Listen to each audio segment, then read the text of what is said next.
My wife laughed. You're selling your company? Good. Now you can finally afford the alimony. I just signed the papers. Her lawyer called her, screaming, an hour later because, look, I've sat through some truly awful dinners in my life. There was that time in college when my roommate tried to cook ramen in a coffee maker and nearly burned down our dorm. There was the Thanksgiving when my aunt decided to go vegan and served us something that looked like it had already been digested once. But nothing, and I mean absolutely nothing, could have prepared me for the sheer theatrical nightmare that was dinner with the Faulkners at Marchand's. The kind of restaurant where they don't list prices on the menu because if you have to ask, you probably showed up in the wrong tax bracket.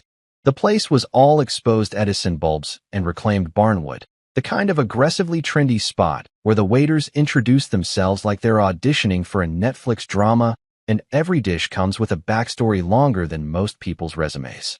Our server, a kid named Dante who looked like he'd been personally victimized by the farm-to-table movement, had just finished explaining that our duck confit was sourced from a heritage farm in the Hudson Valley where the ducks were read poetry and given weekly massages. I'm not making this up. The ducks had a better self-care routine than I did. Madison sat across from me, looking like she'd stepped out of a Saks Fifth Avenue catalog. All sharp angles, designer everything, and the kind of smile that could cut glass if she aimed it right. Her mother, Patricia Faulkner, was positioned at the head of the table like a mob boss in Chanel, occasionally dabbing her lips with a napkin that probably cost more than my first car. Madison's sister, Courtney, was giggling into her phone, her laugh sounding exactly like what I imagine a hyena would sound like if it went to Barnard and majored in being insufferable. And then there was Thomas Faulkner himself.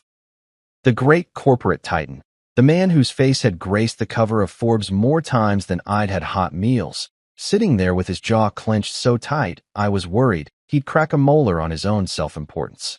The wine they'd ordered was a 2009 Chateau Margaux that rang in at somewhere north of $800 a bottle. Thomas had made a whole production out of sniffing it, swirling it, and finally approving it like he was granting knighthood to a particularly promising grape. I'd smiled and nodded through the whole routine, even though I could have bought a perfectly decent bottle for $30 at Trader Joe's and been just as happy. But that wasn't the point of tonight. Tonight wasn't about the wine or the duck or even the overpriced ambience. Tonight was theater, and I had the best seat in the house. The conversation had been predictably brutal. Patricia spent the first course asking me pointed questions about career trajectory and professional development, which was her polite way of asking why I wasn't as rich or important as her husband. Courtney kept making these snide little comments about how cute it was that I still drove a car that was more than 3 years old, like automotive age was somehow a reflection of moral character. And Madison? Madison just sat there with this smug little smile, occasionally chiming in with observations that felt less like conversation and more like targeted airstrikes. You know what I love about you, she'd said during the appetizer course, her voice dripping with the kind of sweetness that comes right before the knife goes in. You're so humble, so content with simple things. The way she said simple made it sound like a diagnosis. I'd smiled, didn't respond, just cut into my seared scallop and let her words bounce off me like rain off Gore-Tex. See, they've been doing this dance for years. The subtle digs, the backhanded compliments, the constant reminders that I'd married up and should be appropriately grateful for the privilege of breathing their rarefied air.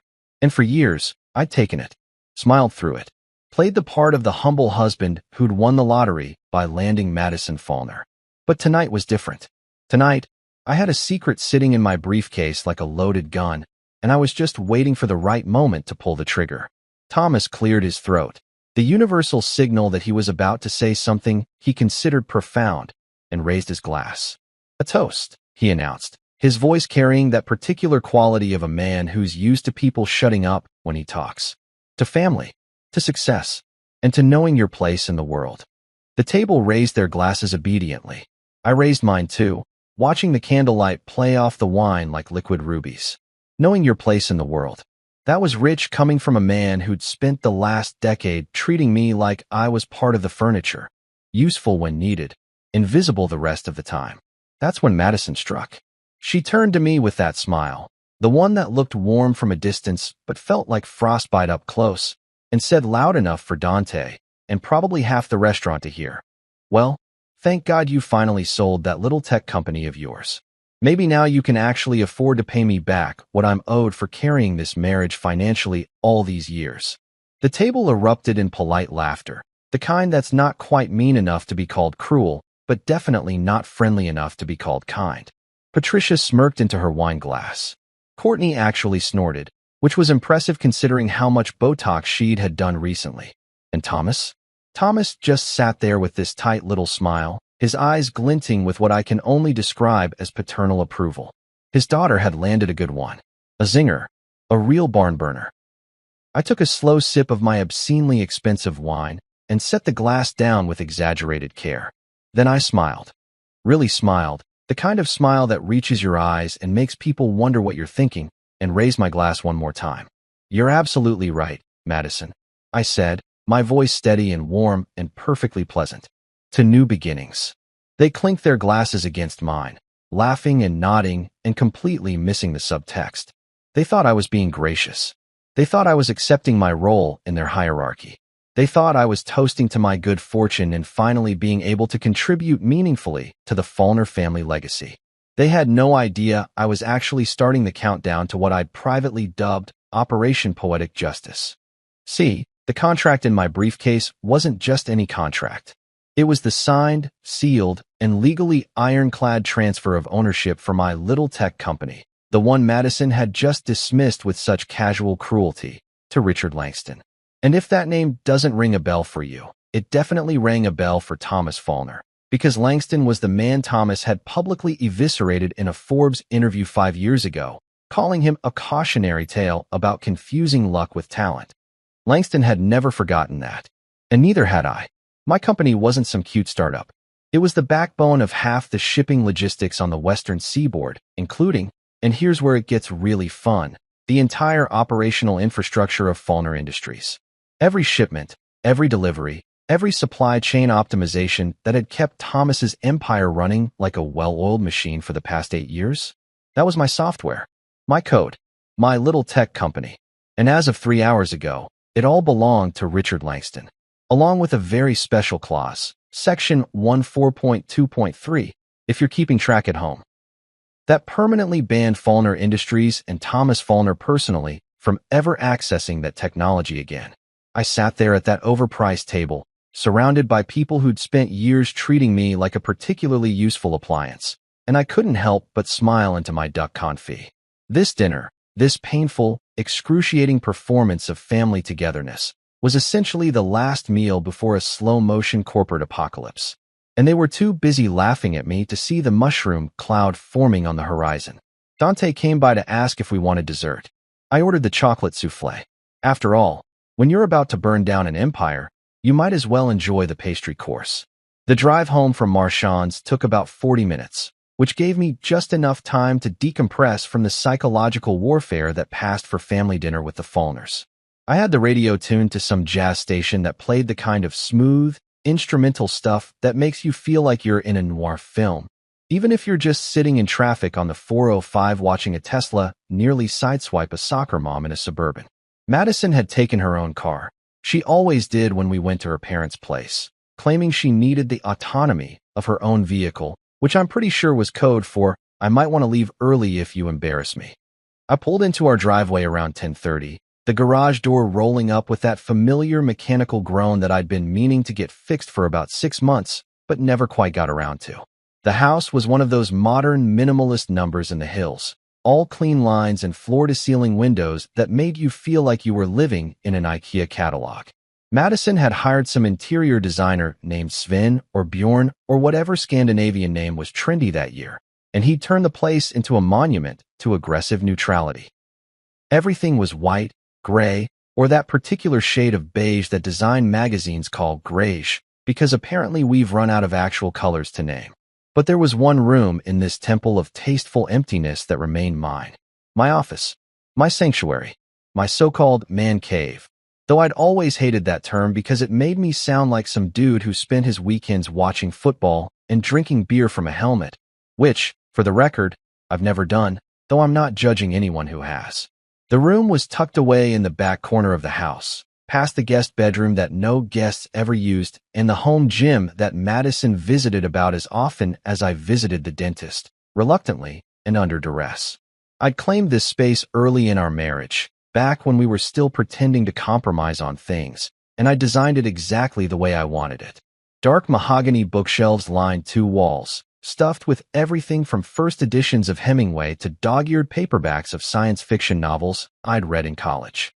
There was a vintage leather chair that I'd found at an estate sale in Pasadena, the kind that creaked when you sat in it and smelled faintly of old tobacco and better times. My desk was an actual wooden desk, not some glass and chrome monstrosity, with enough surface area to spread out papers and actually work instead of just looking aesthetically pleasing for Instagram. Madison had always hated this room. She'd walked in once, shortly after we moved in, wrinkled her nose like she'd smelled something expired in the back of the fridge, and announced that it had too many Darkwood vibes. As if Darkwood was somehow offensive. As if centuries of human civilization hadn't been perfectly happy with Darkwood vibes. She'd suggested, multiple times, with increasing levels of passive aggression, that we could turn it into a yoga studio because apparently the world desperately needed more exposed brick, succulents, and places for wealthy women to do downward dog while listening to whale sounds. I'd politely declined. Well, I'd said, no thanks, and then changed the subject, which is basically the same thing in marriage currency. Tonight, I closed the door behind me with a satisfying click, the kind that says the outside world stops here. I loosened my tie, one of those expensive silk numbers that Madison had bought me because she said my old ties made me look like a middle manager at a regional bank, and tossed my suit jacket over the back of the leather chair. Then I walked over to the small bar cart in the corner, the one piece of furniture in this entire house that truly understood me, and pulled out a bottle of GlenDronach 18. Now, I'm not usually the kind of guy who gets precious about scotch. I'm not going to bore you with tasting notes or tell you I'm detecting hints of caramelized pear and ancient Scottish peat moss, or whatever nonsense people say when they're trying to justify spending $200 on a bottle of brown liquid. But GlenDronach 18 is special. It's the kind of scotch that makes you slow down, think about your choices, and reconsider your entire life trajectory. It's smooth and complex and just dangerous enough to remind you that you're drinking something that could strip paint if you used it wrong. I poured myself 2 fingers, maybe 3, if we're being honest, because it had been that kind of night, and settled into my chair with my laptop. The leather creaked in greeting, like an old friend saying, "Welcome back, let's process this nonsense together." I took a slow sip, felt the warmth spread from my throat down to my chest, and opened my email. There it was, sitting at the top of my inbox like a love letter from the universe. Contract execution confirmed, Langston Enterprises. I clicked it open, even though I'd probably read this email 15 times already since it had arrived that afternoon. Deal closed. Intellectual property transferred. All assets and proprietary technology now under the ownership of Langston Enterprises, effective immediately. Clean. Legal. Irrevocable. The kind of thing that makes lawyers smile in their sleep. And there, buried in the forwarded attachments, was the real masterpiece. Section 14.2.3 of the contract, the clause that I'd spent 3 weeks perfecting with my attorney, a brilliant woman named Janet who charged $400 an hour and was worth every penny. The section that permanently restricted Faulkner Industries, along with Thomas Faulkner personally, from accessing, licensing, or utilizing any technology developed or owned by my former company. In layman's terms, I just cut off their oxygen supply. See, here's the thing nobody at that dinner table understood, because they'd never bothered to ask, and I'd never bothered to explain. My little tech company wasn't little. It was the invisible backbone of modern logistics. We developed proprietary software that optimized shipping routes, managed warehouse inventory, coordinated supply chains, and basically made sure that products got from point A to point B without ending up in point Q by mistake. Half the shipping operations on the western seaboard ran on my code. Amazon used a modified version of our system. Target, Walmart, and yes, Faulkner Industries. For 8 years, Thomas's empire had been running on infrastructure that I'd built.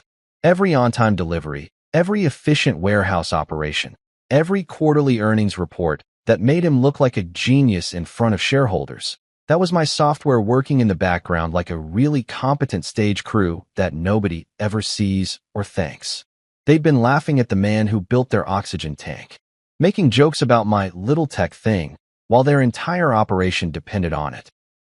Madison had literally just mocked me for finally selling it, not realizing that she was essentially making fun of the guy who'd been keeping her family's fortune afloat. And now that oxygen tank belonged to Richard Langston, a man who had exactly zero reasons to be charitable to the Faulkner family. A man who'd been publicly humiliated by Thomas in the pages of a magazine that people actually read, called a cautionary tale, like he was some kind of business world nursery rhyme.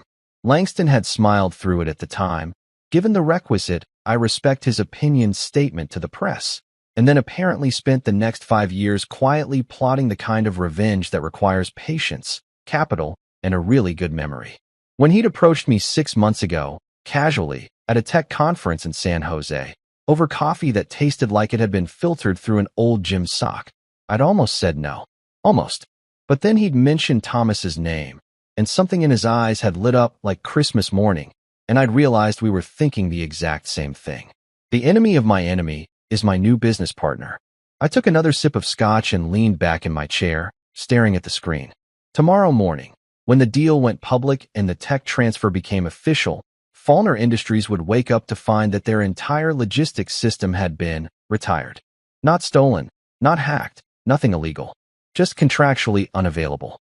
The software would still work for existing clients, but Faulkner Industries would find themselves locked out, their access revoked, their backup systems suddenly realizing that they didn't have backup systems because they'd relied on my company for everything. They could try to rebuild it, sure. They could hire a team of engineers and spend 18 months and God knows how many millions trying to replicate what I'd built. But by then, their contracts would be in breach, their clients would have fled to competitors, and their stock price would look like it had fallen down a particularly steep flight of stairs. I closed the laptop and picked up my phone, scrolling through the usual end-of-day nonsense. Emails I'd answer tomorrow, text messages from college friends I hadn't seen in years, a notification that my Grubhub order from last week had earned me rewards points. Then I opened my banking app, just to see the number one more time. The sale had cleared that afternoon. The full amount, minus taxes and fees and all the other things that make accountants wake up screaming in the middle of the night. It was enough money to live comfortably for the rest of my life without ever working another day. Enough to buy that beach house Madison had always wanted, if I were feeling generous, which I absolutely was not. I finished my scotch, set the glass down on a coaster, because I'm not a barbarian, despite what the Faulkners might think, and whispered to the empty room, "Checkmate, sweetheart." Tomorrow, the world would change for the Faulkner family. Tonight, I was just a guy in a room with Darkwood vibes, good scotch, and the satisfying knowledge that sometimes the quiet ones are the ones you should have been worried about all along. The office park where Langston wanted to meet looked like every other soulless corporate complex in Silicon Valley. A cluster of beige buildings arranged around a sad little courtyard with landscaping that screamed, "We spent exactly the minimum required by zoning laws." There was a fountain that probably worked about half the time, some wooden benches that nobody ever sat on, and a coffee shop on the ground floor that sold $7 lattes to people who'd convinced themselves that caffeine was a personality trait. This was the kind of place where billion-dollar deals happened in conference rooms right next to vending machines that still charged $1.50 for a Snickers bar and gave you back change in nickels from 1987. I'd arrived 15 minutes early because I'm that guy, the one who shows up early to everything and then sits in his car scrolling through his phone, pretending to be busy so he doesn't look desperate. The parking garage smelled like concrete and poor life choices, and the elevator played that special brand of music that makes you reconsider whether modern civilization was really worth all the effort. When I finally made it to the third floor, Suite 312, I found myself standing in front of a door with frosted glass and the kind of generic nameplate that could have belonged to a law firm, a tech startup, or a very elaborate money laundering operation. I knocked twice. A voice from inside said, "It's open," which felt weirdly casual for a meeting that was about to reshape the entire landscape of West Coast logistics and possibly destroy a corporate dynasty in the process. Richard Langston was standing by the window when I walked in, his back to me, staring out at the parking lot like it held the secrets of the universe instead of just a bunch of Teslas and one guy's beat-up Honda Civic that had definitely seen better days. He was wearing a suit that probably cost more than most people's monthly rent. Charcoal gray. Perfectly tailored, the kind of thing that makes you look like you've got your life together even if you're actually a mess on the inside. His hair was silver gray, cut precisely, and he had the kind of posture that suggested either really good yoga instruction or a childhood spent in military school. When he turned around, he was grinning. Not a friendly grin, not the kind of smile you'd give to your buddy when he shows up at your barbecue with a case of beer and some questionable potato salad. This was the grin of a man who was about to ruin someone's Christmas, New Year's, and probably their entire fiscal quarter, and he was absolutely delighted about it. "You actually came," he said, walking over to shake my hand. His grip was firm but not aggressive, the handshake of someone who'd spent decades in boardrooms and knew exactly how much pressure to apply to seem confident without coming across as compensating for something. "You thought I wouldn't?" I asked, settling into one of the leather chairs across from his desk.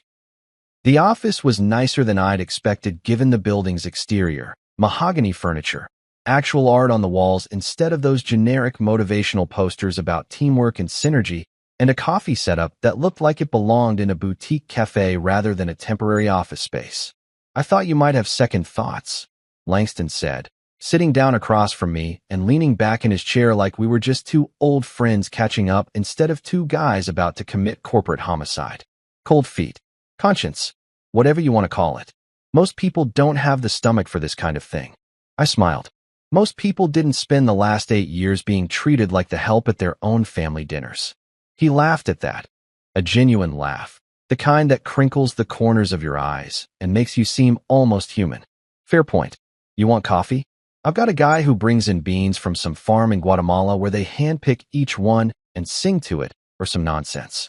Cost a fortune, but it's actually pretty good." "I'm fine," I said. "Let's just get this done."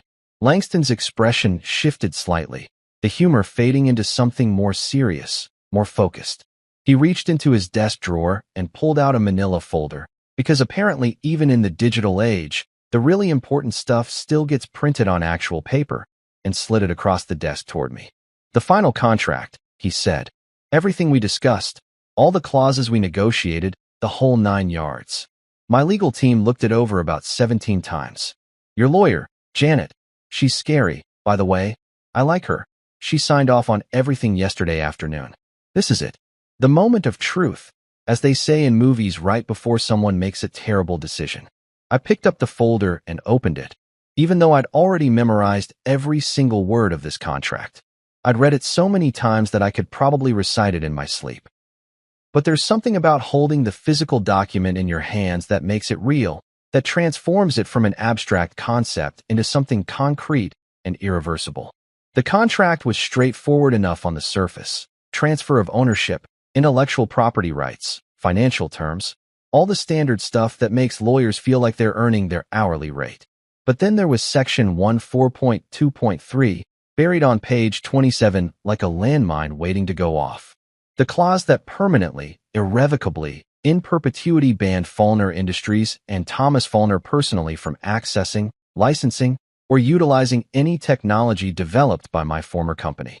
It was the atomic bomb, the kill shot, the thing that would turn Thomas Fallner's empire from a smoothly running machine into a very expensive pile of scrap metal.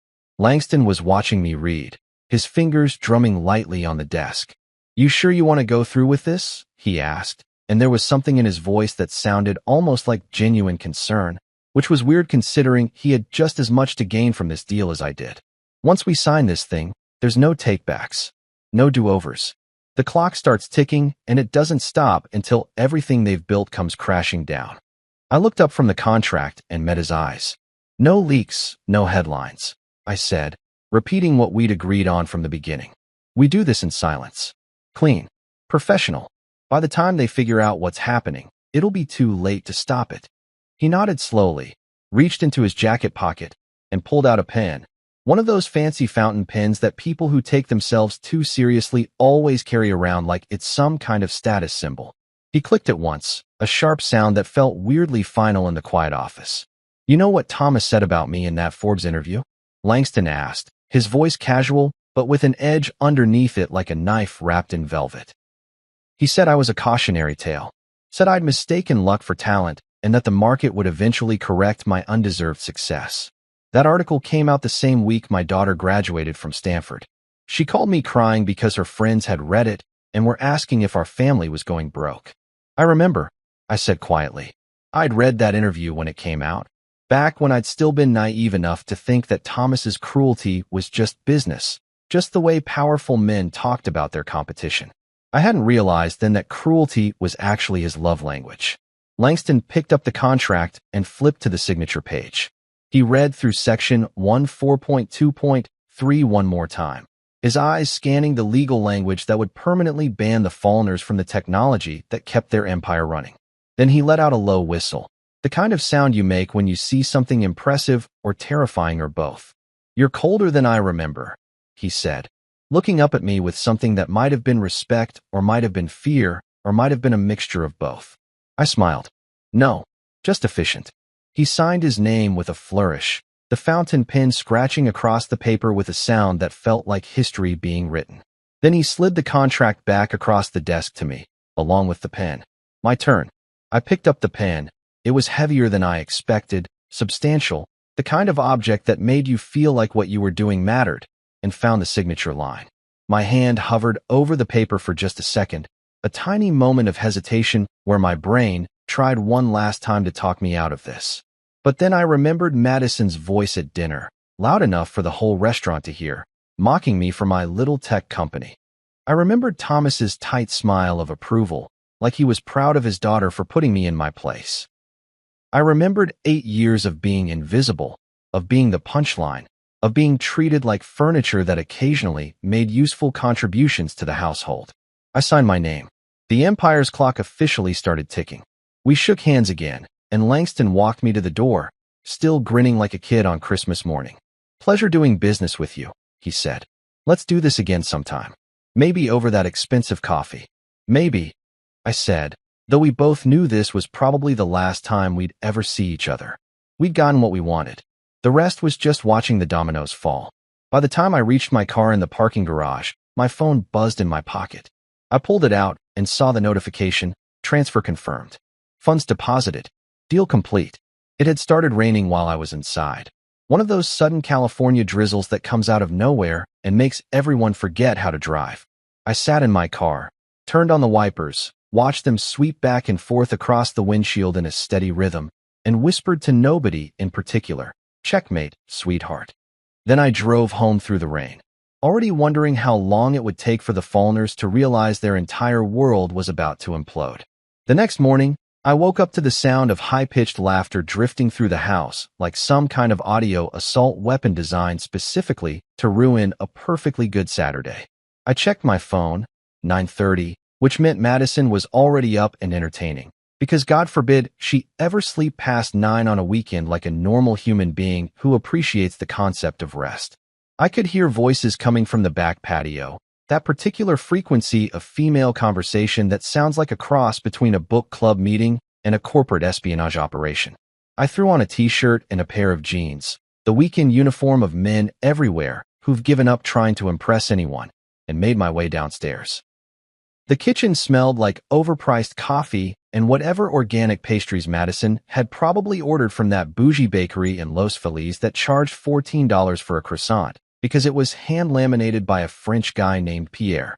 I poured myself a cup of coffee from the ridiculously complicated espresso machine that had more buttons than the space shuttle and cost about as much, then casually wandered over to the window that overlooked the patio. There she was, holding court like some kind of suburban queen, surrounded by her usual entourage. Serena Blackwell sat to her left, all designer sunglasses and strategically highlighted hair, looking like she'd just stepped out of a Real Housewives casting call. Serena was married to some hedge fund guy who spent most of his time either on a golf course or having affairs with his executive assistant. Everyone knew it, including Serena, but nobody talked about it because that would violate the sacred code of rich people pretending everything was fine. To Madison's right was Jill Vanderberg, who'd gone to USC with Madison and hadn't had an original thought since graduation, which was impressive in its own way. Jill was the kind of person who waited to hear what everyone else thought about something before forming an opinion. Like she was constantly taking polls before deciding whether she liked Thai food or preferred her coffee with almond milk. They were drinking mimosas, because apparently it's not day drinking if you add orange juice and call it brunch, and picking at a spread of fruit, cheese, and those aforementioned $14 croissants that probably tasted exactly like the ones from Costco, but came with significantly more smugness per bite. I opened the kitchen window just a crack, just enough to hear their conversation without being obvious about it. Call it reconnaissance. Call it gathering intelligence. Call it being petty and nosy. Whatever you want to call it, I was doing it. So he actually sold it? Serena was saying, leaning forward with the kind of fake interest that people use when they're fishing for gossip they can weaponize later. The whole company? Just like that. Madison nodded, taking a delicate sip of her mimosa like she was in a commercial for expensive champagne. Finally, all those nights locked away in his little nerd cave, playing with his computers or whatever he does in there. At least it paid off for once. The way she said nerd cave made it sound like I'd been living in a basement somewhere conducting questionable experiments instead of, building the software infrastructure that kept her family's empire running. How much did he get? Jill asked, because of course that was her first question. Jill measured success exclusively in dollars and square footage. Madison waved her hand dismissively. Enough. He won't tell me the exact number, but his lawyer let it slip that it was substantial. She did air quotes around the word substantial, which felt unnecessarily dramatic, but very on-brand for Madison. Serena whistled low. Well, at least now he can finally contribute properly. I mean, no offense, babe, but it's been what, 8 years? And you've basically been carrying the financial load this whole time with your family money and your consulting work. I nearly spit out my coffee. Her consulting work? Madison did brand consulting for her friends' vanity projects, helping them pick color schemes for their boutiques and decide whether their Instagram aesthetic should be minimalist chic or bohemian luxury. She made maybe $40,000 a year, and that was in a good year when she actually felt like working. Meanwhile, I'd been pulling in multiple six figures since we got married, but apparently that didn't count because it didn't come with the Faulkner name attached to it. Honestly, I'm just glad he can finally afford to buy me that beach house in Malibu I've been wanting, Jill added, giggling like she'd said something clever instead of something that made me want to throw my coffee mug through the window. You deserve it, Mads. You've been so patient with him. Patient. Right. Patient like a cat is patient with a mouse it's playing with before the kill. Madison laughed. That crystalline, perfectly practiced laugh she'd probably learned at some finishing school or from watching too many Katherine Heigl movies. Well, we'll see. I'm meeting with my lawyer next week to discuss our options.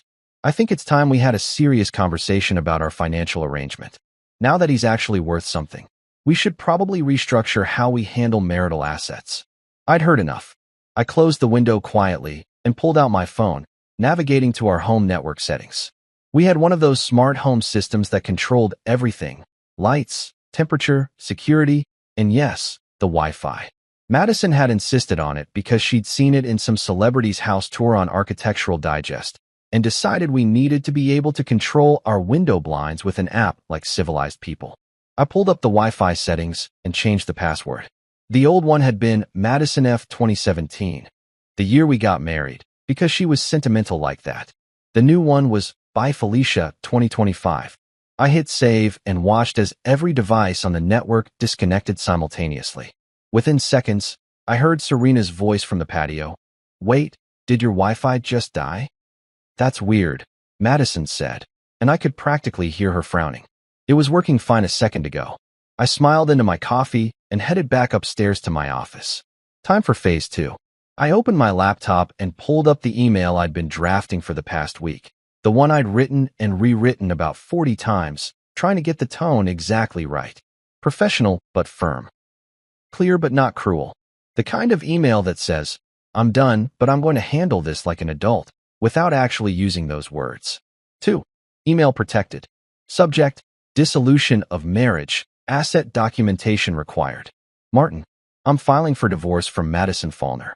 Please prepare the necessary documentation.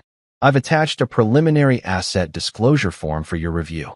You'll note that the recent sale of my company is not included in marital assets. as the sale was finalized prior to filing and falls under separate property as defined in our prenuptial agreement, Section 7, subsection C, which Madison herself insisted upon to protect her consulting income.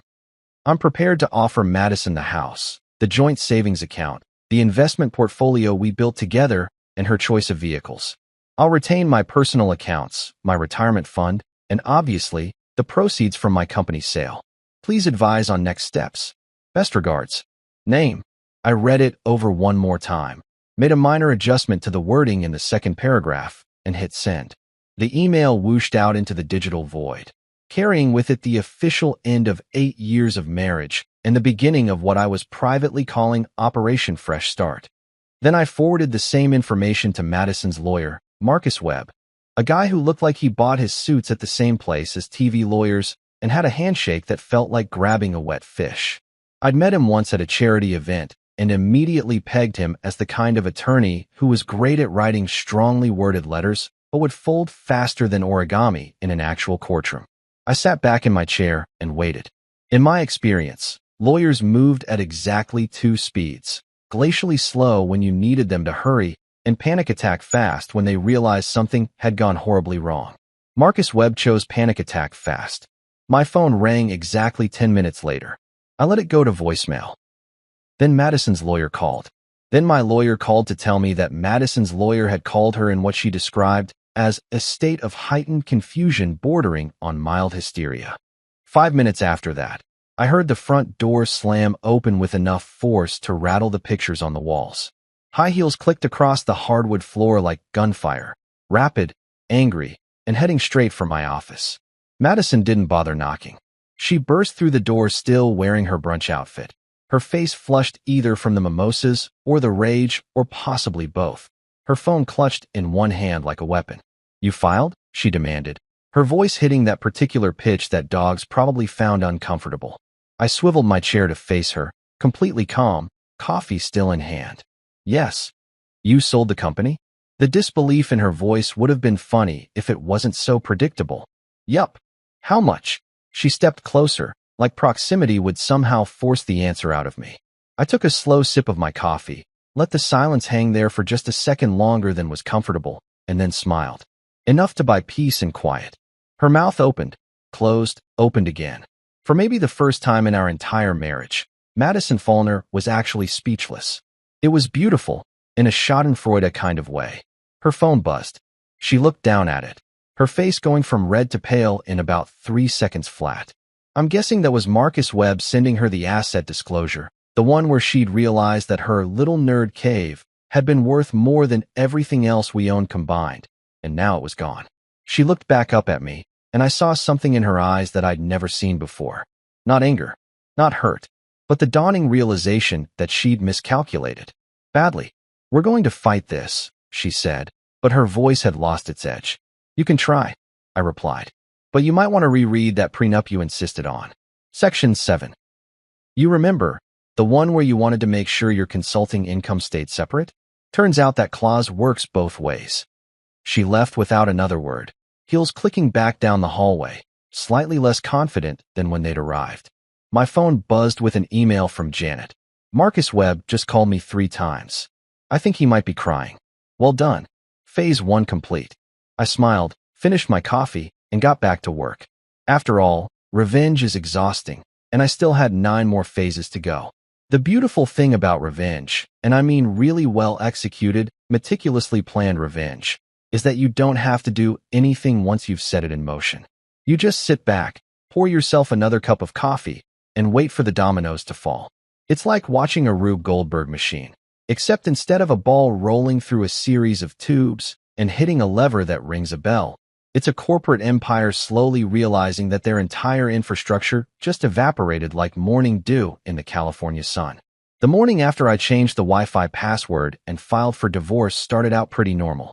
I woke up around 8, which is late for me, but early enough that I still felt like a functioning adult.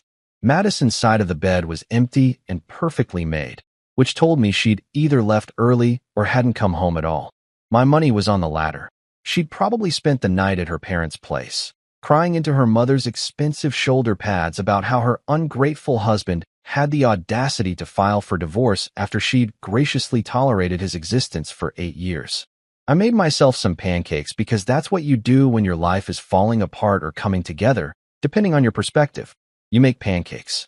There's something therapeutic about watching batter turn golden brown on a griddle, knowing that in a few minutes you'll have a stack of carbs and butter that makes everything seem slightly better. I was contemplating whether to add chocolate chips or just stick with classic maple syrup when my dog, Murphy, a golden retriever with the IQ of a potato but the heart of a champion, padded into the kitchen and sat at my feet with those big, hopeful eyes that dogs use to guilt you into sharing your food. "You want some pancakes, buddy?"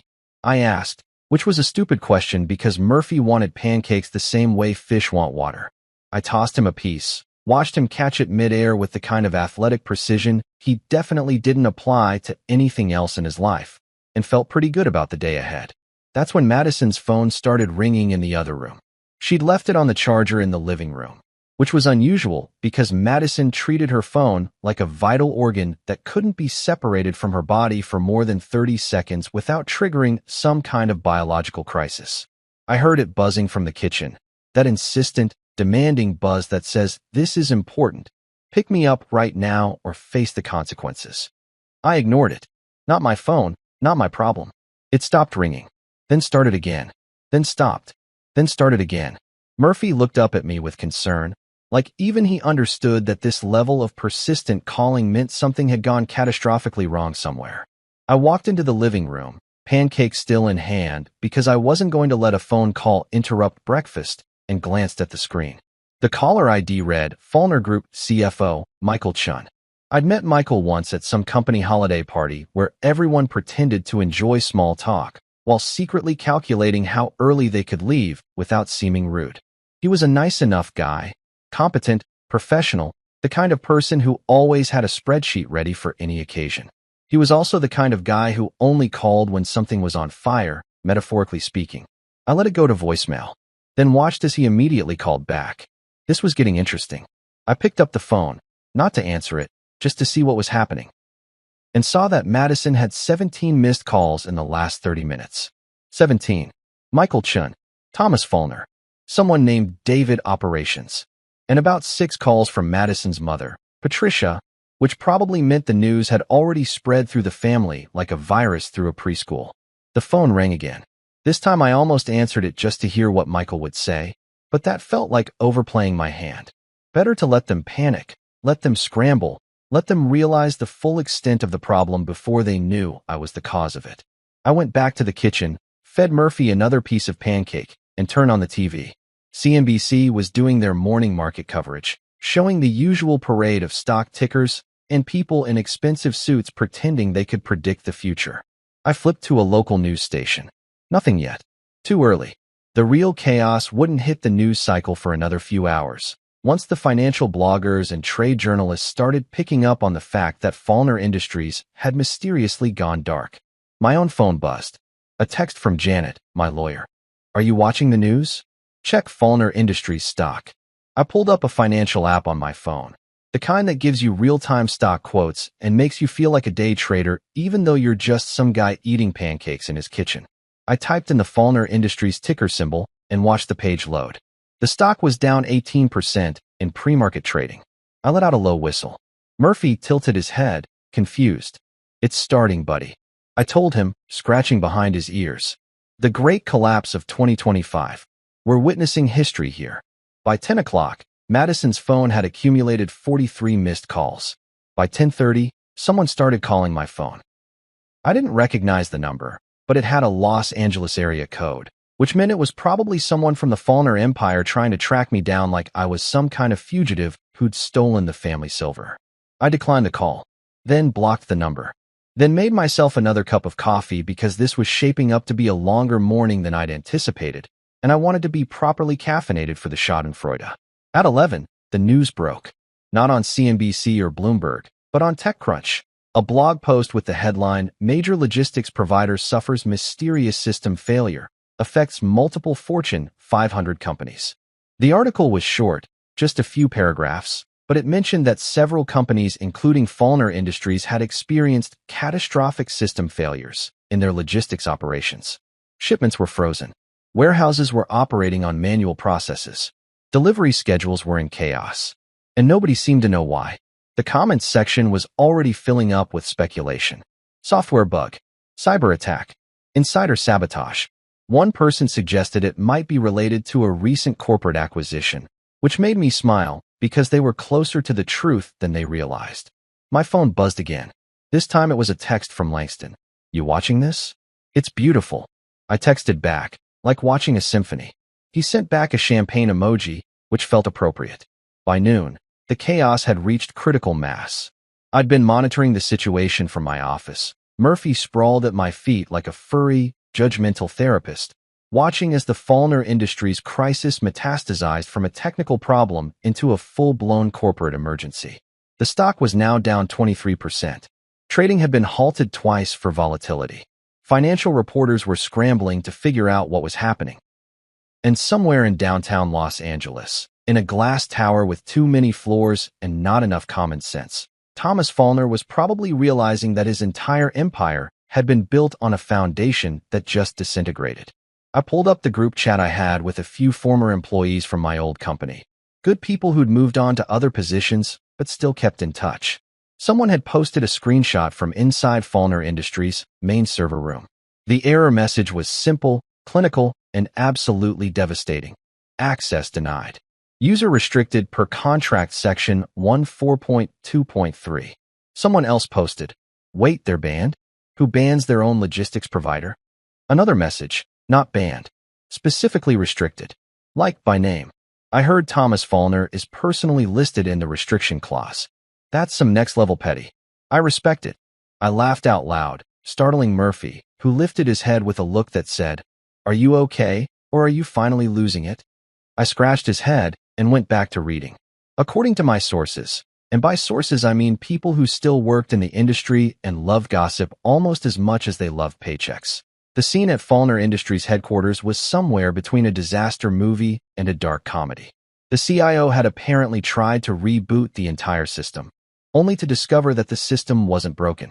It was just denying them access. Like a bouncer at an exclusive club looking at their names on a list and shaking his head with a smile that said, "Not today, friend." Thomas had called an emergency board meeting, brought in their top engineers, consulted with 3 different tech companies about rebuilding their logistics infrastructure from scratch. And each time, they'd come back with the same answer. This is going to take at least 18 months and cost somewhere between $50 and $80 million, assuming we can even replicate the functionality. 18 months.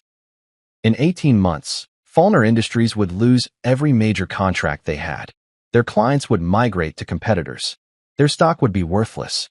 And Thomas Fallner would go from being a Forbes cover story to a cautionary tale about what happens when you build your empire on someone else's foundation and then treat that someone like disposable furniture. I leaned back in my chair, fed Murphy the last piece of my pancake, and pulled up the stock market app one more time. Fallner Industries, down 31% and falling. Alexa, unprompted, started playing smooth jazz from my usual playlist. I didn't remember asking for music, but apparently, even artificial intelligence understood that this moment deserved a soundtrack. Life was good. The pancakes were excellent. And somewhere in Los Angeles, a dynasty was crumbling like a stale cookie, 1 percentage point at a time. "Alexa," I said, "remind me to buy champagne." "Reminder set," she replied in that calm, robotic voice. "Would you like me to suggest a wine pairing?" I smiled. "No thanks. I think this occasion pairs well with anything." I didn't witness the Fallner family emergency meeting in person, obviously, because I wasn't invited and also because I valued my remaining brain cells too much to voluntarily subject myself to that particular brand of dysfunction. But thanks to Madison's sister Courtney, who had the situational awareness of a goldfish and the impulse control of a toddler hopped up on pixie sticks, I got a pretty detailed play-by-play via a series of increasingly frantic text messages that she apparently sent to her book club group chat, which she'd accidentally added me to 6 months ago and never bothered to remove me from. The Fallner family mansion was exactly the kind of place you'd expect from people who thought subtlety was for poor people.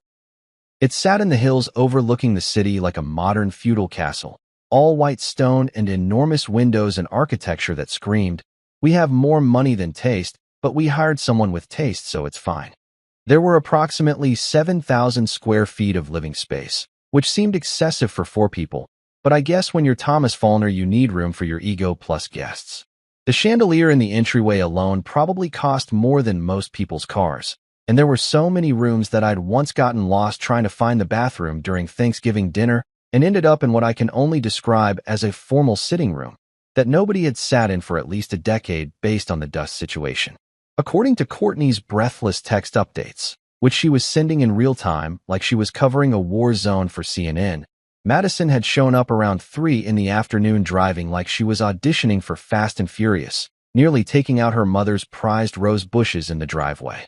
Patricia had apparently been in the sunroom having her afternoon tea and practicing looking disappointed in her children, which was basically her full-time job at this point in her life. Thomas was in his home office, probably staring at stock tickers and trying to manifest a solution through sheer force of will and expensive scotch. The family converged in what they called the Great Room, which was just a living room but bigger and with more uncomfortable furniture that looked expensive but felt like sitting on marble slabs. There were enough Fallners present to form a small army, Madison and Courtney obviously, plus their mother Patricia, Thomas himself, and a rotating cast of cousins, aunts, uncles, and various hangers-on who showed up whenever there was family drama, because apparently watching other people's lives implode was considered entertainment in their social circle. Courtney's first text, "OMG, Madison just arrived and she looks insane. Like her hair isn't even brushed. This is serious." Second text, "Dad is pacing. Like back and forth. Mom's drinking wine and it's only 3 p.m. Something is wrong." Third text, "Wait, why is Uncle Richard here? And Cousin Eli? This is like a full family summit. Should I be scared?" I was sitting in my office reading these updates like they were episodes of a particularly trashy reality show, Murphy snoring at my feet, a bag of popcorn open on my desk, because if I was going to watch a dynasty collapse I might as well have snacks. The meeting apparently started with Thomas doing his usual patriarch routine, standing at the head of the room like he was about to deliver the State of the Union address, his jaw tight enough to crack walnuts, his eyes doing that thing where they looked simultaneously furious and calculating.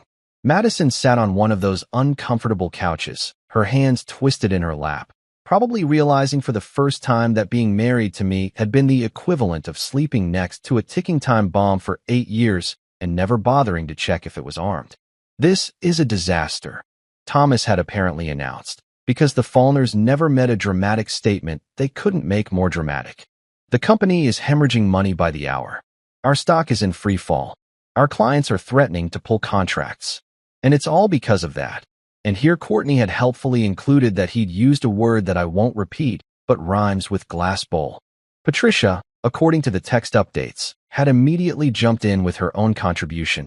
"I told you she married beneath her station. I told you this would end badly. But no one listens to me in this family." Madison had apparently started crying at that point, which I have to admit gave me a tiny twinge of something that wasn't quite guilt, but was in the same emotional neighborhood. But then I remembered the dinner at Marchand's, the little tech company comment, the 8 years of condescension and casual cruelty, and the twinge evaporated like spit on a hot sidewalk. I didn't know. Madison had shouted, according to Courtney's increasingly detailed play-by-play. I didn't know he was planning this. I didn't know the company was that important. You didn't know because you never bothered to ask. Thomas had fired back, which was probably the first accurate thing he'd said in years. You treated him like hired help. You mocked him in public. And now he's destroyed us.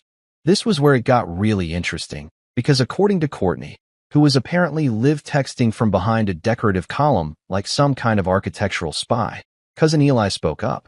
Now, Eli was the family member everyone kind of forgot about. He was quiet, bookish, worked in academia doing something with economics that no one really understood or cared about. He showed up to family events, ate his dinner, made polite conversation, and then disappeared back into whatever university library he'd crawled out of. He was probably the only Fallner who'd ever treated me like an actual human being instead of a piece of furniture that occasionally had opinions. You know what's interesting? Eli had said, his voice calm in the middle of all the shouting. The room apparently went quiet because nobody expected Eli to contribute anything more substantial than pass the salt. "What's interesting, Eli?" Patricia had asked, her tone suggesting she didn't actually find anything interesting but was willing to humor him. "I remember a family dinner about 5 years ago," Eli continued. "Christmas, I think. He had just closed a major deal with Amazon. Brought it up during dessert, seemed really proud. Asked if he could present it at the next family business meeting. Thought maybe his logistics expertise could help with some of the supply chain issues Thomas was having at the time." The room stayed quiet. Courtney texted, "Why is Eli talking about ancient history? Read the room, dude." Thomas told him. Eli said slowly, like he was remembering every word, that the only seat he'd earned at any table was the kids' table. Said it in front of everyone. Laughed about it. Half the family laughed with him. I actually remembered that dinner. I'd filed it away in the mental folder labeled "Reasons Why This Family Can Go Kick Rocks," which was a pretty thick folder by that point. I'd spent the rest of that Christmas drinking expensive wine and planning my exit strategy, though it had taken me another 5 years to actually execute it. The silence in the Faulkner great room must have been deafening. Courtney's next text. "Oh shit. Oh shit." Dad's face just went completely white. Mom's staring at her wine glass like it has the answers to the universe. "He didn't destroy you out of rage," Eli had continued, his voice still calm, still matter of fact, like he was explaining a basic economic principle to undergraduates. "He destroyed you because he remembered. Every dinner, every comment, every time you treated him like he was invisible. He wasn't invisible. He was just quiet. There's a difference." Madison had apparently completely broken down at this point. Full ugly crying. The kind where your face gets blotchy and your nose runs, and you make sounds like a wounded animal. Patricia was trying to comfort her, while simultaneously glaring at Thomas like this was somehow exclusively his fault, which was rich considering Patricia had been just as bad if not worse. Thomas himself had apparently sat down heavily in one of those uncomfortable expensive chairs, looking like someone had physically punched him in the stomach. Courtney's text. "This is literally the most insane thing I've ever witnessed, and I once saw a guy get arrested at Coachella for trying to steal a golf cart." Eli just mic dropped the entire family. The meeting had devolved from there into the kind of circular arguing that families excel at, everyone blaming everyone else, people bringing up grievances from years ago, someone apparently bringing up an incident from Madison's Sweet 16 party that had nothing to do with anything, but somehow became relevant in the moment. It was the kind of dysfunction that normally would have required years of therapy to unpack, except the Faulkners didn't believe in therapy because that would require admitting they had problems, and admitting they had problems would require self-awareness, which was in short supply at the mansion. But the damage was done. The truth was out there, floating in the air of that great room like toxic gas. They'd done this to themselves. Every insult, every dismissive comment, every time they'd treated me like the help instead of family. It had all been carefully cataloged, remembered, and now weaponized into the most devastating corporate takedown in recent California history. Courtney's final text of the evening. "Dad just said, how could we have been so blind?" And honestly, I think that's the most self-aware thing I've ever heard him say. "Also, I'm ordering pizza because this is going to take hours, and I'm starving. Want me to add you to the order? Oh wait, you're probably not coming." Awkward. I texted back, "Thanks for the offer. Enjoy the show." She sent back a gif of someone eating popcorn and watching drama unfold, which felt appropriate. I closed my laptop, looked down at Murphy, who had woken up and was staring at me with those big, trusting eyes that dogs use to remind you that at least someone in your life thinks you're amazing, and said, "You know what, buddy? I think we dodged a bullet. Several bullets. Maybe an entire firing squad's worth of bullets." Murphy wagged his tail in agreement. Or maybe he just wanted another pancake. Either way, he had the right idea. Revenge, it turned out, didn't always require fire and fury. Sometimes it just required a good memory, a solid contract, and the willingness to let people face the consequences of their own cruelty. And maybe, just maybe, a cousin named Eli who'd been paying attention the whole time and decided to drop a truth bomb right when it would hurt the most. I went to bed that night feeling better than I had in years.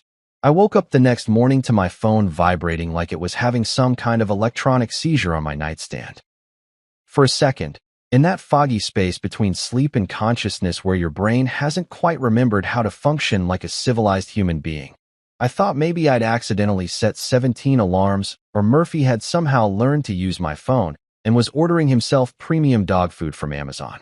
But then I grabbed the phone, squinted at the screen through eyes that felt like they'd been rubbed with sandpaper, and saw that I had approximately 67 notifications across various apps, which was about 65 more than I normally got unless it was my birthday, and people were remembering I existed because Facebook told them to. The first notification was from Janet, my lawyer, who apparently didn't sleep or had consumed enough coffee to transcend normal human limitations. Her text was simple: check Bloomberg. Now. Also, you're famous. Also, I'm raising my rates. I stumbled out of bed, nearly tripping over Murphy, who decided that 6 in the morning was the perfect time to sprawl across the floor like a furry bear rug, and made my way to the kitchen. Coffee first. Always coffee first. Whatever was happening on Bloomberg could wait until I'd had enough caffeine to process information like a functional adult instead of a confused zombie. The espresso machine gurgled to life with the kind of aggressive enthusiasm that only expensive Italian appliances can muster, and I pulled up Bloomberg on my phone while waiting for my cup to fill. The headline loaded slowly, because of course my internet decided this was the perfect moment to have connectivity issues. And then suddenly there it was, splashed across my screen in bold letters that seemed specifically designed to make my coffee taste even better. The quiet exit that toppled a dynasty. How one man's strategic sale dismantled a corporate empire. I actually laughed out loud, startling Murphy, who looked at me with concern like maybe I'd finally snapped, and he should start looking for a new owner who didn't make weird noises at their phone before 7 in the morning. The article was written by Sarah Chun, one of those investigative business journalists who had a reputation for being absolutely ruthless in her reporting and somehow making corporate drama sound like a thriller novel. I'd read her stuff before. She'd done an expose on a tech CEO who'd been embezzling funds to buy rare Pokemon cards, which sounds ridiculous until you realize he'd spent $3 million on them. And she had a gift for making financial news actually entertaining. The article was a masterpiece.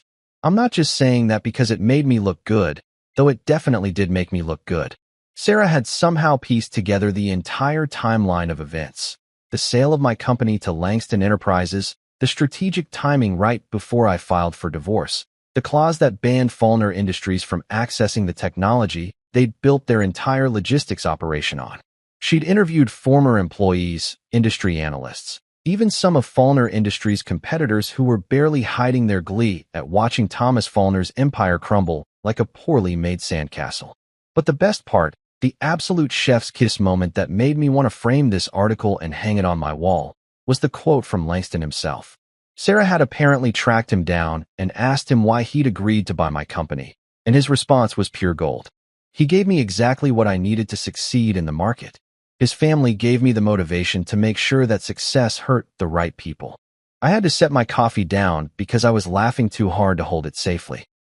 Langston, that beautiful, petty mastermind, had essentially admitted in a major financial publication that we'd both executed a revenge plot, and he'd made it sound like a reasonable business decision. The man deserved an award for strategic pettiness. By the time I'd finished reading the article, which also included a sidebar about the Forbes interview where Thomas had called Langston a cautionary tale because Sarah Chun did her homework, my phone was already exploding with the internet's reaction. And when I say exploding, I mean it looked like I'd somehow become the main character of Twitter without even having an active Twitter account. The hashtag #FallnerFail was trending. Number 3 in the United States, right between some political scandal I hadn't been paying attention to and a viral video of a cat that had learned to open doors. People were retweeting the Bloomberg article with commentary that ranged from impressed to absolutely feral. Someone had already made a meme using that scene from The Dark Knight where Batman is standing in front of the burning pile of money, except they'd photoshopped Thomas Fallner's face onto Batman and labeled the money Fallner Industries stock price. LinkedIn, of all places, the website where people normally posted about thought leadership and synergy and other corporate nonsense that made you want to throw your laptop into the ocean, had transformed into an unexpected source of entertainment. Business professionals who normally spent their time humble bragging about their promotions and sharing inspirational quotes over pictures of sunrises were suddenly writing think pieces about my situation like I was a case study in strategic career management.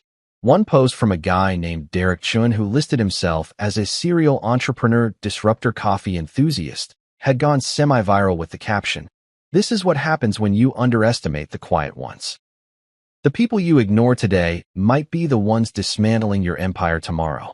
Respect is earned, not given. Also, always read your contracts. Hashtag fall or fail, hashtag leadership, hashtag know your worth.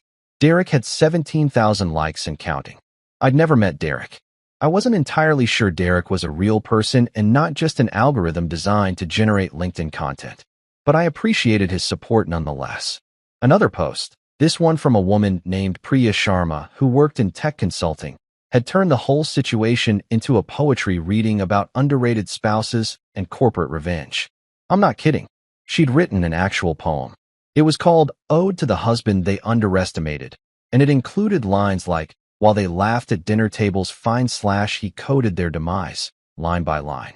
It wasn't going to win any literary awards, but it had 8,000 likes, and the comments were full of people sharing their own stories about being underestimated by wealthy in-laws.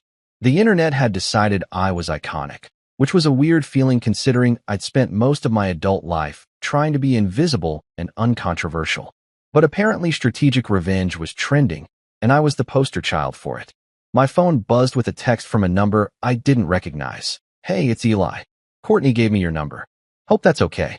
Just wanted to say well played." Family's still in meltdown mode.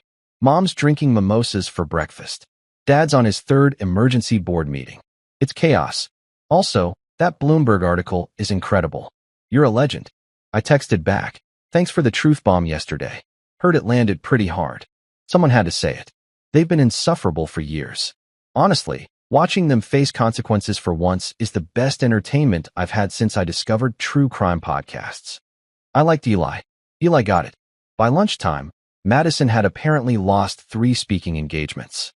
I knew this because Courtney, still helpfully providing updates from inside the disaster zone, had texted to let me know that the women's business conference where Madison was supposed to talk about building your brand through authentic connection had politely uninvited her, citing scheduling conflicts. That definitely had nothing to do with the fact that her brand was now associated with catastrophic failure and her authentic connection had been with systematically destroying her husband's self-worth for 8 years. Madison's friends were apparently having crisis meetings of their own, trying to figure out how to respond. According to Courtney's play-by-play, Serena had texted Madison, "Are you okay? Do you need anything? Also, I'm here for you, but I can't be publicly here for you right now because my husband's company does business with some of your dad's competitors, and it's complicated." Jill had been slightly more direct. "Girl, he's iconic. I'm sorry, but also you kind of had it coming. Can we still do brunch on Thursday?" I didn't post anything on social media. Didn't need to.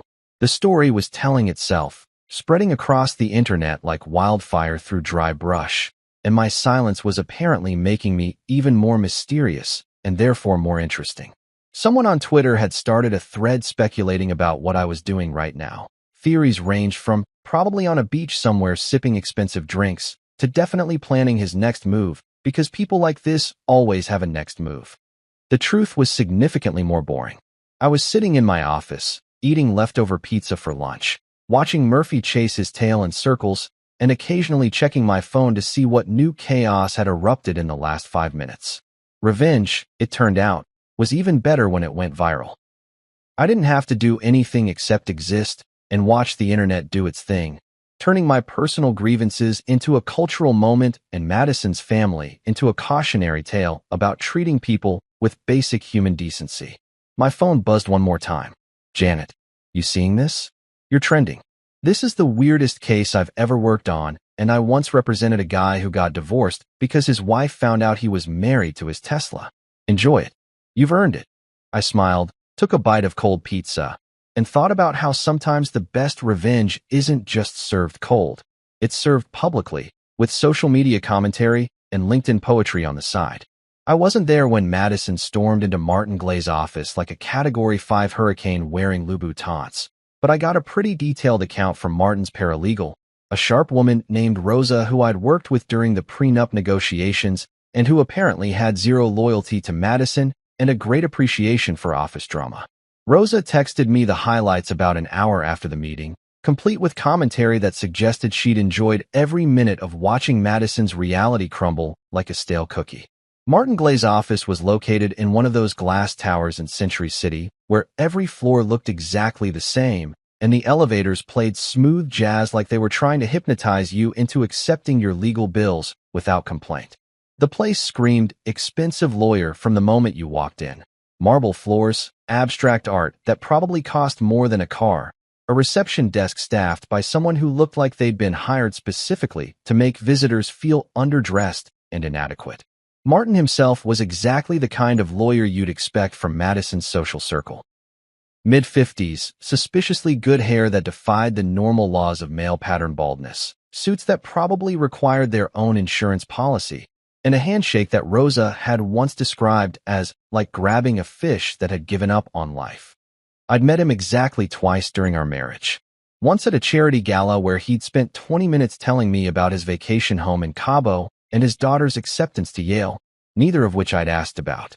And once during the prenup negotiations, where he'd represented Madison's interests with the enthusiasm of someone who was billing $400 an hour and wanted to make sure he got to at least hour number 10 before actually accomplishing anything useful. According to Rosa, Madison had arrived at the office around 2 in the afternoon without an appointment, which was apparently very on-brand for Madison because she thought the normal rules about scheduling didn't apply to people who'd been written about in the lifestyle section of Los Angeles magazine. She'd blown past the receptionist, a patient woman named Gloria who'd worked there for 15 years and had seen every type of client meltdown imaginable, and headed straight for Martin's corner office like she was storming the beaches of Normandy. Martin had been on a conference call with another client, probably charging them $600 an hour to listen to him say, "I understand your concerns," in increasingly expensive ways, but Madison didn't care. She'd apparently thrown open his office door hard enough that it bounced off the wall and left a small dent, which Gloria would later note in the repair request she submitted to building management. "We need to talk," Madison had announced, her voice at that particular pitch that suggested she was about 3 seconds away from either crying or throwing something expensive. "Right now? This is an emergency." Martin, to his credit, had apparently wrapped up his conference call with impressive speed, probably because the person on the other end could hear Madison's voice in the background and understood that they were about to become casualties of someone else's crisis. He'd muted his phone, apologized to his client, and turned to face Madison with the expression of a man who'd just realized his afternoon was about to become significantly more complicated.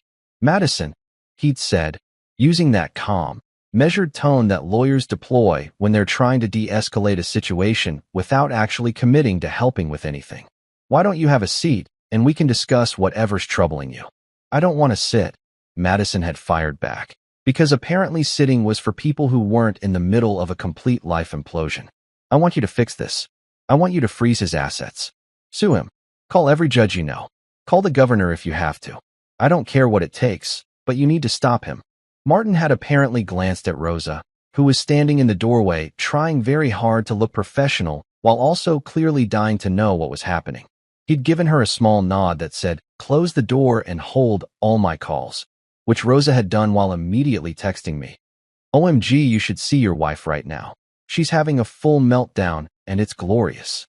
"Madison," Martin had started, pulling out a legal pad like he was about to take notes on her nervous breakdown. "I need you to slow down and explain what's happened. What exactly do you want me to fix? The divorce? The sale? Everything?" Madison had been pacing now, her heels clicking on Martin's expensive hardwood floors in a rhythm that probably sounded like a countdown to detonation. "He filed for divorce. He sold his company. And apparently I don't get any of it. None of it. How is that possible? We've been married for 8 years." Martin had set down his fancy lawyer pen, probably a Mont Blanc that cost more than most people's weekly groceries, and rubbed his temples in the universal gesture of someone who was about to deliver bad news and really didn't want to. "Madison, we discussed this during the prenup negotiations. The separate property clause was very clear. I don't care about the stupid prenup," Madison had apparently yelled, which was ironic considering she'd been the one who insisted on having a prenup in the first place. "You're my lawyer. You're supposed to protect me. That's what I pay you for." "I am trying to protect you," Martin had said, his voice taking on that edge that suggested his patience was wearing thin faster than a cheap pair of tights. "But I can't protect you from your own decisions. The prenup you insisted on having, the one you made me spend 6 months negotiating, specifically protects separate property acquired before or during the marriage." Rosa's text at this point. Martin just pulled out the prenup, like he literally has it in his desk drawer. This is about to get good. Martin had apparently opened his desk drawer with the kind of ceremonial precision usually reserved for revealing important artifacts in movies, and pulled out a bound document that Madison had signed 8 years ago with a pen that probably cost more than the average person's wedding ring. He'd flipped to a specific page, page 7, according to Rosa's detailed reporting, and pointed to a section highlighted in yellow.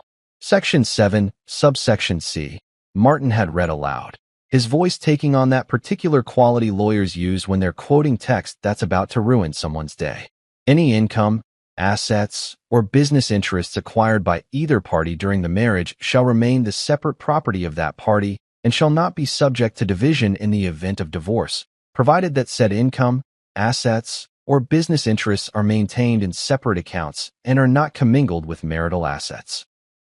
He'd looked up at Madison, who had finally stopped pacing and was staring at the prenup like it had personally betrayed her.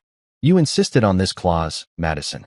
You specifically wanted to protect your consulting income and any future business ventures from being considered marital property. Your exact words, if I recall correctly from my notes, were I don't want him to be able to claim any of my family money or my business income if things don't work out." The silence in that office must have been deafening. Rosa texted. She just went completely white, like someone drained all the blood from her face. "I think she's finally realizing she played herself." "But he used my family connections," Madison had said, her voice smaller now, less confident. "He built his business using contacts from my father's company. Doesn't that count for something?"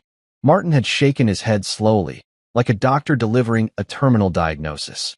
"He built his business using his own skills, expertise, and capital. The fact that some of his clients happen to overlap with your family's business connections doesn't make it marital property. And even if it did, which it doesn't, he sold the company before filing for divorce. The timing is clean, legal, unassailable. So what are you saying?" Madison had asked, though based on Rosa's description of her face, she already knew the answer. "I'm saying that you can't freeze his assets because they're not marital assets," Martin had explained, probably charging Madison about $200 for this particular explanation. "You can't sue him for the proceeds from the sale because the prenup you insisted on specifically protects separate property. And you definitely can't call the governor because, aside from the fact that I don't have the governor's number, there's nothing illegal about what he did." Madison had grabbed the prenup off Martin's desk and started flipping through it desperately, like she was hoping to find a secret clause that would suddenly make everything okay. Her hands were shaking, according to Rosa, and she kept stopping on random pages to read sections that definitely weren't going to help her case. "But the house," Madison had said, looking up with what Rosa described as the most pathetic hope I've ever seen on a human face. "He can't take the house. We bought that together. The house is marital property," Martin had confirmed, and for a second Madison's face had lit up with relief. "Which means it will be divided according to California's community property laws. You'll likely get to keep it or receive your half of the equity." "Okay," Madison had breathed, clutching the prenup like a life raft. "Okay, that's something." "Of course," Martin had continued, and Rosa noted that his expression suggested he was about to drop another bomb. "You'll need to be able to afford the mortgage, property taxes, insurance, and maintenance on your own. What's your current annual income from your consulting work?" The silence that followed that question apparently lasted long enough for Rosa to check her phone, respond to 2 emails, and contemplate whether she had time to grab coffee before the next scheduled appointment. "About 40,000, Madison had finally whispered. "In a good year." Martin had winced. Actually winced. "And the annual carrying costs on the house are approximately 250,000. So unless you have significant savings or another source of income, I have to sell it." Madison had said it like someone announcing their own funeral arrangements. "Or buy him out," but given the equity position and your current financial situation. Martin had trailed off, probably realizing that explaining basic mathematics to someone in the middle of an emotional crisis was not the best use of his $400 hours. Madison had finally sat down, collapsing into one of Martin's expensive leather chairs like a puppet whose strings had been cut. She'd thrown the prenup at the wall. Rosa noted that Martin had actually flinched, probably worried about the cost of repairing drywall, and let out a sound that was somewhere between a scream and a sob. He played chess, Madison had said, staring at the wall where the prenup had bounced off and fallen to the floor. I brought checkers. Martin had picked up the prenup, smoothing out the pages with the care of someone who'd spent 6 months billing hours on that document and didn't want to see it damaged. Honestly, he'd said, his voice gentler now, almost sympathetic, I'd frame that document. It's the most expensive lesson you've ever paid for. For the first time in probably her entire life, Madison Faulkner had nothing left to say. No clever comeback, no cutting remark, no way to spin the situation into something that made her look better. She'd just sat there, according to Rosa, staring at the floor while Martin awkwardly patted her shoulder and probably mentally calculated how much he was going to charge for this session. Rosa's final text. She just left.